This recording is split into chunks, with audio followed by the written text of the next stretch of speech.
Hello po muli sa inyong lahat, mga kapatid.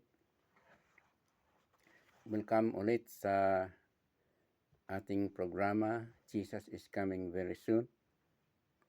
Sa ngayon ay gusto ko pong pag-aralan natin itong chapter 13 ng Revelation tungkol sa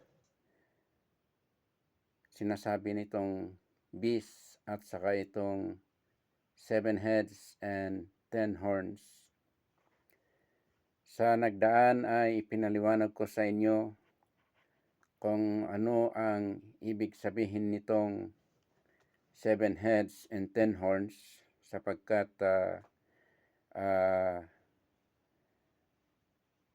maski man sa book ng Daniel ay mababasa natin itong salitang 10 horns.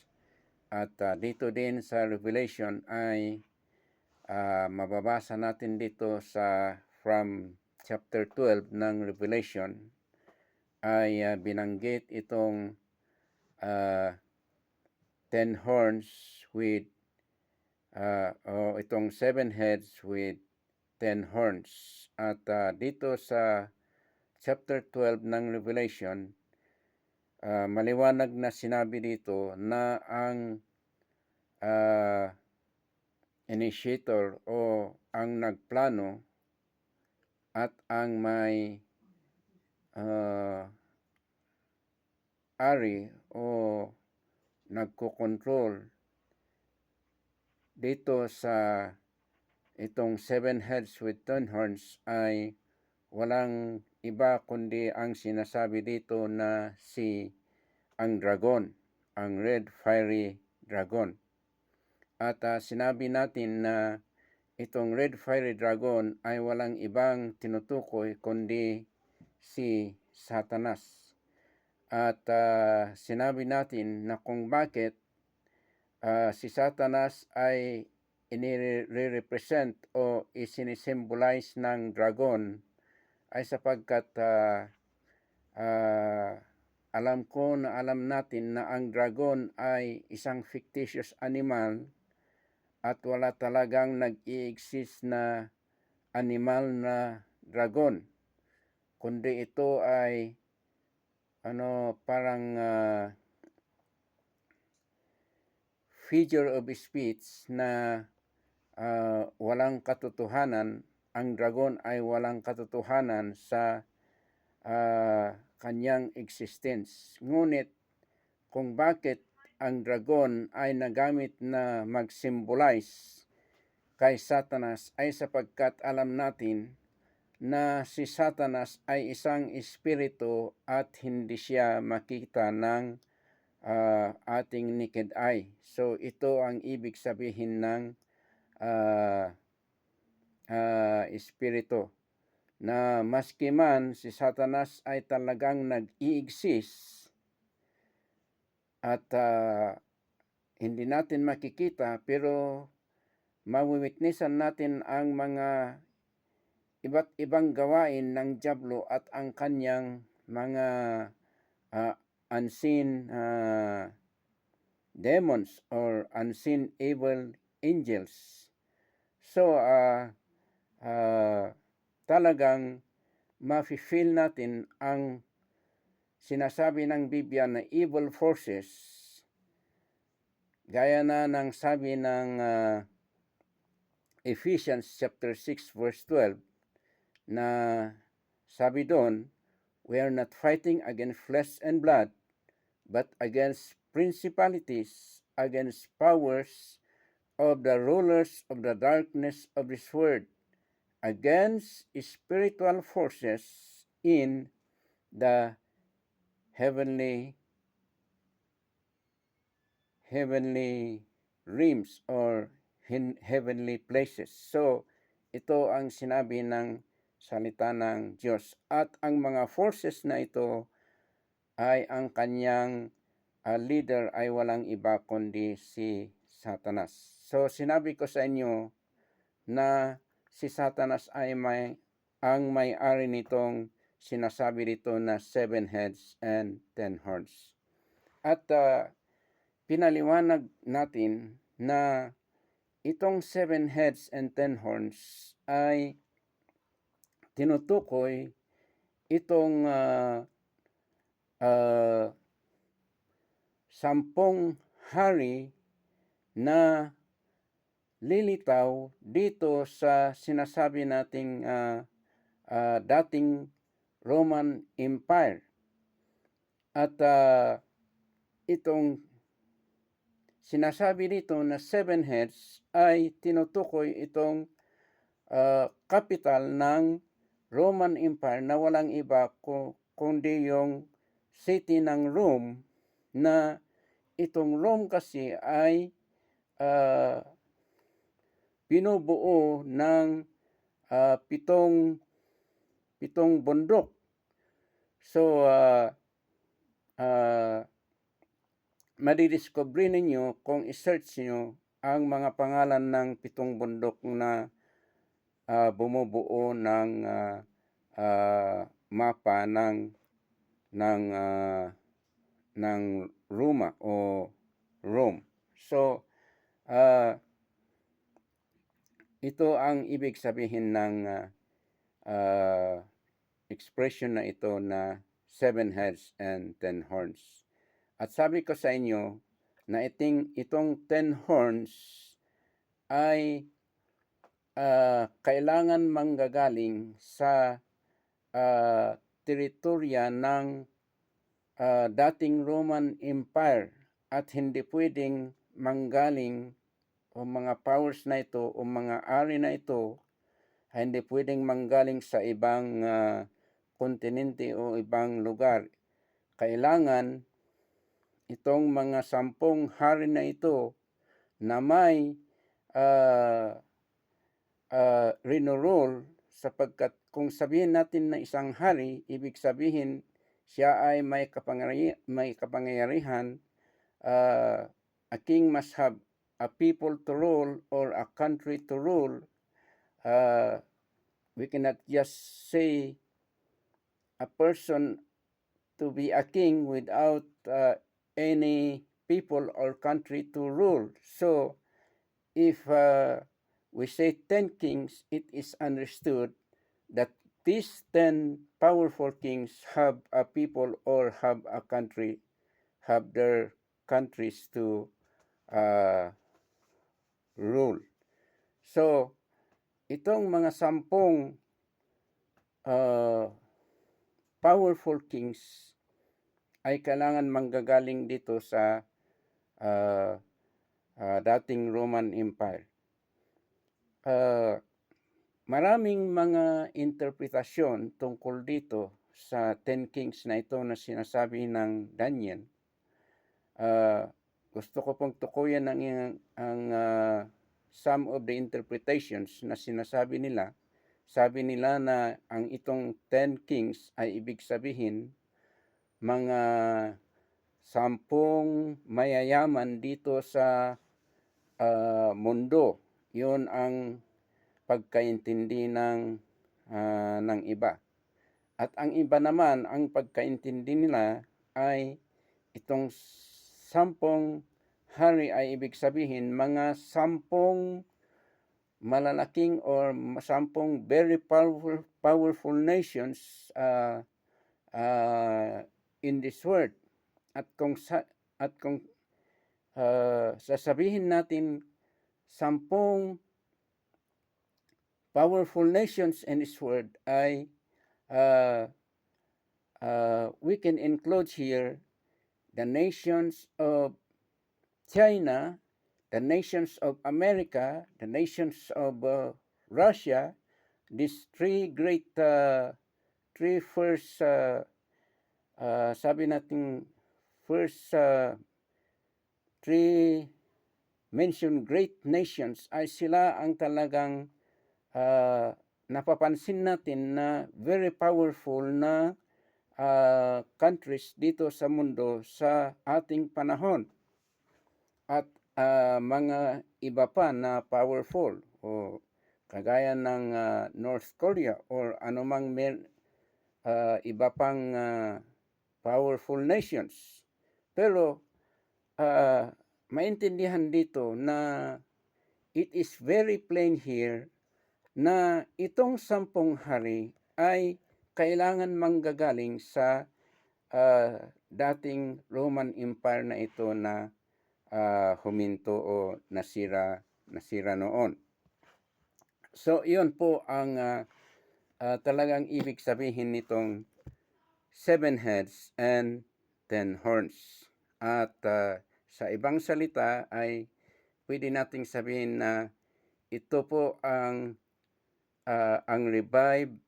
ma-revive na Roman Empire at ang Roman Empire nito ay maibabalik ang kanyang capital city na walang iba kundi itong city of Rome. At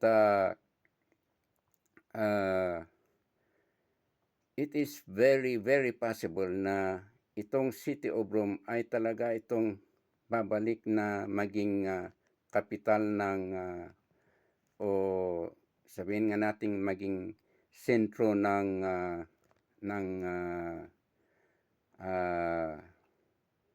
mundo.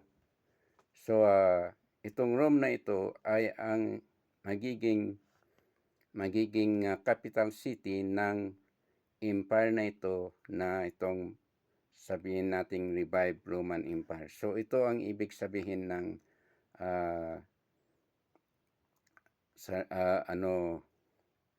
phrase na ito na 7 heads and 10 horns. Now, punta naman tayo dito sa chapter 13 ng Revelation. Ay mababasa natin dito na sabi dito na may lilitaw na isang beast. Basahin lang natin para maliwanag. And sabi dito, and I saw a beast rising up out of the sea, having 7 heads and 10 horns, and on his horns 10 crowns, and on his heads a blasphemous name. Now the beast which I saw was like a leopard, his feet were like the feet of a bear, and his mouth like the mouth of a lion. The dragon gave him his power, his throne, and his great authority. So, itong beast na ito ay lilitaw at siya ang magiging leader ng imperyong ito o maging leader ng itong 7 heads and 10 horns. O ibig sabihin itong mabuong imperyo. At sinabi natin na itong mabuong 10 allies, this allied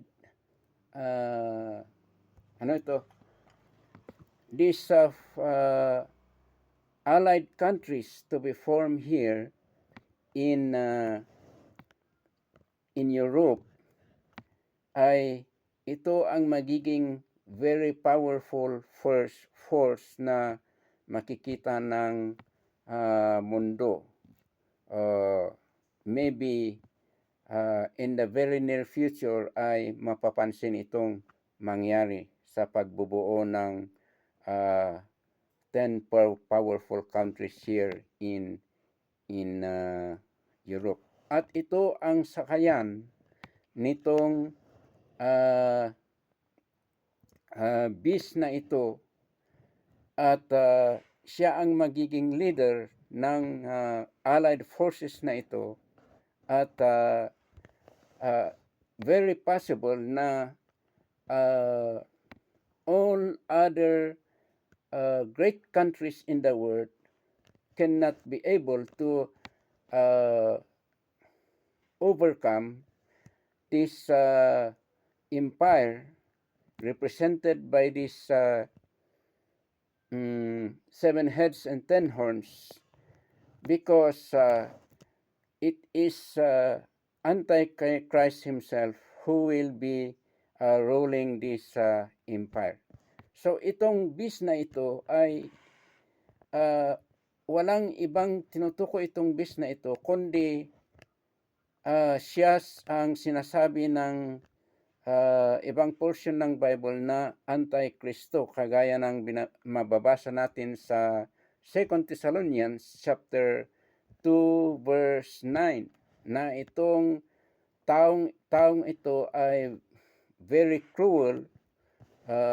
Ano ang description ng tao nito? At siya din ang magdi-defy sa Panginoong Diyos. I-defy niya ang Panginoong Diyos. So ito ang karakter ng taong itong Antichrist. At ang isang makita pa natin dito ay itong Antikristo na ito ay ang kanyang kapangyarihan, his power, sabi dito, it is not from himself, but his power will come from the devil or from Satan. Sapagkat mababasa natin dito na sabi dito, the dragon will give him his power, his throne, and his great authority. So, ang mababasa din natin doon sa 2 Thessalonians chapter 2 verse 9. Subukan nating basahin sa 2 Thessalonians chapter 2 verse 9 kung ano ang sinasabi doon.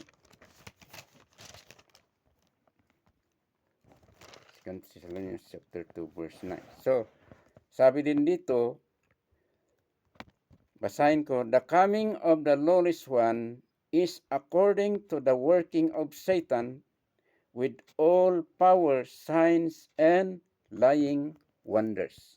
So, itong Antichrist na ito na lilitaw ay sabi rito, ang pagtatrabaho niya ay according to the working of Satan. Ibig sabihin, si Satanas ang nagbibigay sa kanya ng kapangyarihan upang gawin niya ang kagustuhan ni Satanas. He is the embodiment of Satan himself. Kaya nga, ang gagawin ng Antichrist na ito ay he will defy God, or he will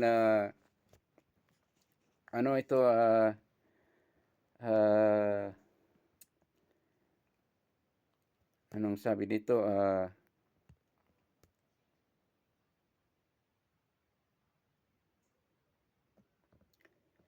he will oppose God. Sabi dito, he will oppose God and he will exalt himself as God. So ito ang maliwanag na sabi dito. Ito ang unang gagawin ni Antikristo kung siya ay lilitaw. So yon ang gagawin ng Antikristo. Kaya walang pwedeng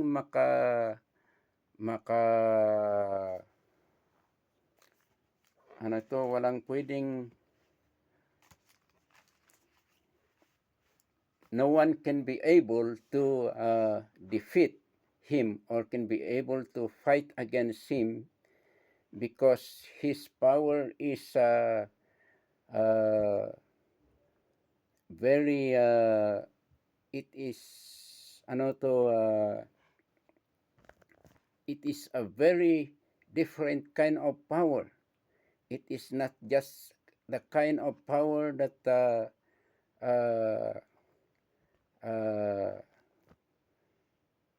power like other people or other leaders, because his power will directly come from the devil himself. That's why no one can be able to fight against him. So this Antichrist will be victorious in all his fight against other powerful nations. So ganyan ang mangyayari kung lilitaw itong si Antikristo. Kaya't pwede niyang i-rule sa pamamagitan ng imperyong ito na 7 heads and 10 horns, ay pwede niyang i-rule ang buong mundo at siya ang maghari sa buong mundong ito. At ang unang gagawin ni itong Antichrist na ito ay when he will be able to subdue all his enemies and he will be able to control the world, ang unang gagawin niya ay he will defy God. He will exalt himself against God. He will proclaim himself as God.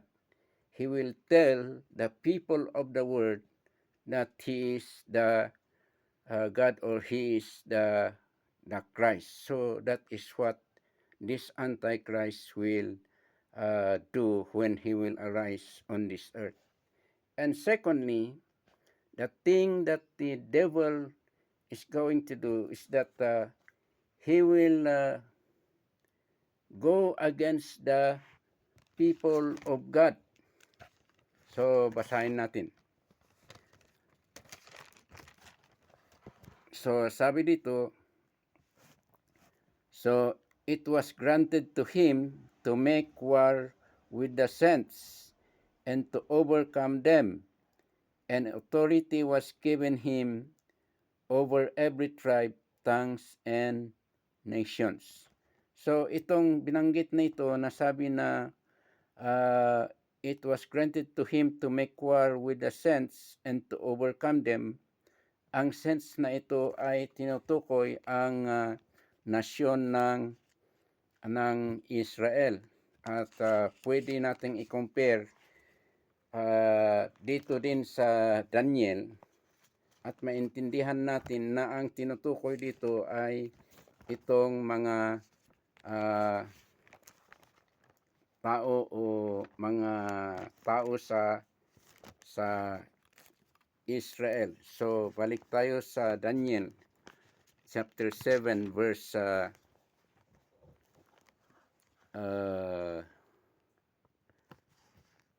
24 o 25. So dito sa Daniel chapter 7 verse 25, sabi dito, he shall speak pompous words against the Most High. He shall persecute the saints of the Most High, and shall intend to change times and law. Then the saints shall be given into his hand for a time and times and half a time. So, makikita natin dito na ang tinutukoy na sense of God here ay itong nasyon ng Israel, sapagkat sila ang napiling mga tao ng Diyos. So, he will conquer the nation of Israel. He will be the one to control them and to defeat them. Alam natin na as of now ay maraming kaaway ang Israel, mas lalo na sa mga sinasabi nating Arab words. At kung lilitawon ang Antikristo, ay siya ang pwedeng makapag ano ito sa Tagalog, he is the one who can be able to trample or to destroy, to conquer the nation of Israel. And the Bible says, sabi ng Bible, he will rule over them for a period of 3.5 years. So ito ang length of year na pagkukontrol ni Antikristo sa nasyon ng Israel. So ito ang maliwanag. He will rule them for a period of 3.5 years. So ito ang maliwanag na sinabi ng salita ng Diyos na pagro-rule ni Antikristo sa nasyon ng Israel. At siguro ang isang tanong na matatanong dito ay kung saan ba manggagaling itong Antikristo na ito? Ano bang nasyon o anong lugar siyang manggagaling? Hindi maraming haka-haka. Maraming haka-haka na lugar na panggalingan nitong Antikristo. At sabi ng mga komentarista ay baka manggaling sa Syria o manggaling sa mga ibang lugar. Pero ang sigurado dito ay siguradong itong Antikristo ay manggagaling sa sinasabi nating Islam countries o Arab worlds. Yung mga countries na hindi sila maniniwala kay Kristo. Yung countries na wala silang paniwala na ang Panginoong Jesus ay siya ang anak ng Diyos na tagapagligtas sa mundo. At kung anong relasyon na ito na kumukontra sa deity ng ating Panginoong Jesus ay walang iba kundi itong ang first enemy, number one na kumukontra sa deity ng ating Panginoong Jesus ay walang iba kundi itong relihiyon ng Islam. So, commentators believe na it is probable that the Antichrist will come from the Arab worlds o yung mga countries na hindi maniwala sa ating Panginoong Hesukristo. Kaya't napangalanan niyang Antichrist. His doings will all be against Christ. Or in other words, he is an imitator. He is the imitator of Jesus Christ. So ito ang personality nitong Antikristo na ito. Sapagkat hindi pwedeng manggaling sa Europe sapagkat ang mga European countries naman ay hindi sila Antikristo. Karamihan naman sa European countries ay democratic countries. Wala silang binabawal na relihiyon. Pero dito sa mga Muslim countries or Islam countries ay ibinabawal nila ang ibang relihiyon maliban lang sa isang paniniwala nilang relihiyon na itong relihiyon ng Islam. Na ang ibig sabihin ang pinapaniwalaan nila ay si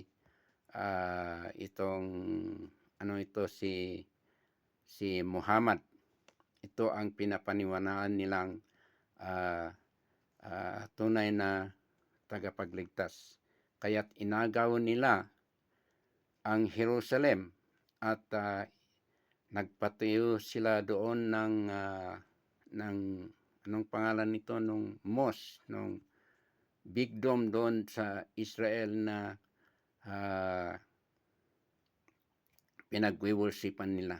So, kung examinin natin ang prophecy ng Biblia ay maintindihan natin na yun talaga ang mangyayari sapagkat maski ang ating Panginoong Jesus ay sinabi niya na ang Jerusalem ay ikokontrol. Jerusalem will be trampled by the Gentile world until the times of the Gentiles will be fulfilled. Yon ang prophecy mismo ng ating Panginoong Jesus. Kaya't ganun nga ang nangyari sa Jerusalem. Nawala na yung temple sa Jerusalem. Ang nandun na makikita nila ay yung sinasabi nilang big dome na pinag-worshipan ng Islam. So mga kapatid, marami pa akong i-explain dito tungkol sa chapter 13 ng Revelation. Kaya't sana ay next time ay you will follow me again so I can continue to explain to you this interpretation of this chapter 13 of Revelation. Thank you so much, and always, even though I don't know all of you who are following my blog, but God knows who you are. So I'm always praying for each of you, whoever you are. Thank you so very much, and God bless each one of us.